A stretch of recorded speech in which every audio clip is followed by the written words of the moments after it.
இவ்வளவு நாள் நம்மளை ஏமாத்தி திருடி இருக்கிறார்கள், சாமானியர்களிடமிருந்து திருடி இருக்கிறது ஒன்றிய அரசு அப்படின்ற அந்த ஒரு எண்ணம் தான் வருகிறது. அருமையா சொன்னீங்க.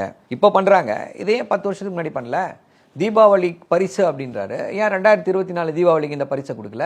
2023 தீபாவளிக்கு ஏன் இந்த பரிசை கொடுக்கல? அப்போ இவ்வளவு நாள் திருடிய இந்த பணத்தை திருப்பி கொடுப்பீர்களா? It's a loot. டிமானிட்டைசேஷனுக்கு சொன்னார் திரு மன்மோகன் சிங் அவர்கள், it's an legalised blunder and organised loot அப்படின்னாரு. இப்போ ஜிஎஸ்டிக்கும் அதே தான் வரும் போல இருக்கு. அதே டெஃபினேஷன் அழகாக அப்படியே ஒத்து போகும். சோப்புக்கு 18% ஜிஎஸ்டியா? ஐயா, சோப்பு உபயோகிக்காதவங்க யாராவது இருப்பாங்களா? டூத் பேஸ்ட்டுக்கு, ப்ரஷ்ஷுக்கு 18%, அதை இப்போ குறைச்சிருக்காங்க. அப்போ இப்போ குறைக்கும் பொழுது இதுக்கு முன்னாடி குறைச்சிருக்கலாம்ல.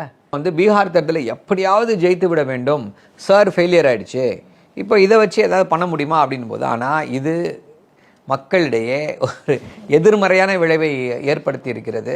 சரி, நமக்கே பார்த்தா அந்த ஜிஎஸ்டி அவங்க எல்லாம் இப்போ சமூக வலைதளங்களில் பார்த்தீங்கன்னா முன்னாடி என்ன ரேட்டு இந்த ரேட்டு அப்படின்னா மக்களே யோசிப்பாங்க. நீங்கள் சொன்ன அந்த பாயிண்ட் தான். அப்போ இத்தனை நாள் என்ன பண்ணாங்க, ஏமாத்தினாங்களா நம்மளன்ற ஒரு மைண்ட் செட் வந்துடும்.